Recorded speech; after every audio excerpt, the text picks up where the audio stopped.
Mimi ni Awadhi Omari nikiripota wa habari za mikoani. Makamu mwenyekiti wa Chama cha Demokrasia na Maendeleo Chadema Bara John Wegesa Heche ameachiliwa na jeshi la polisi jioni ya leo Jumatatu Novemba 10 mwaka 2025.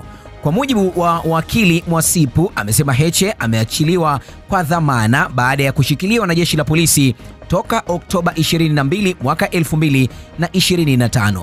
Alipokamatwa katika viunga vya Mahakama Kuu ya Tanzania masijala ndogo ya Dar es Salaam.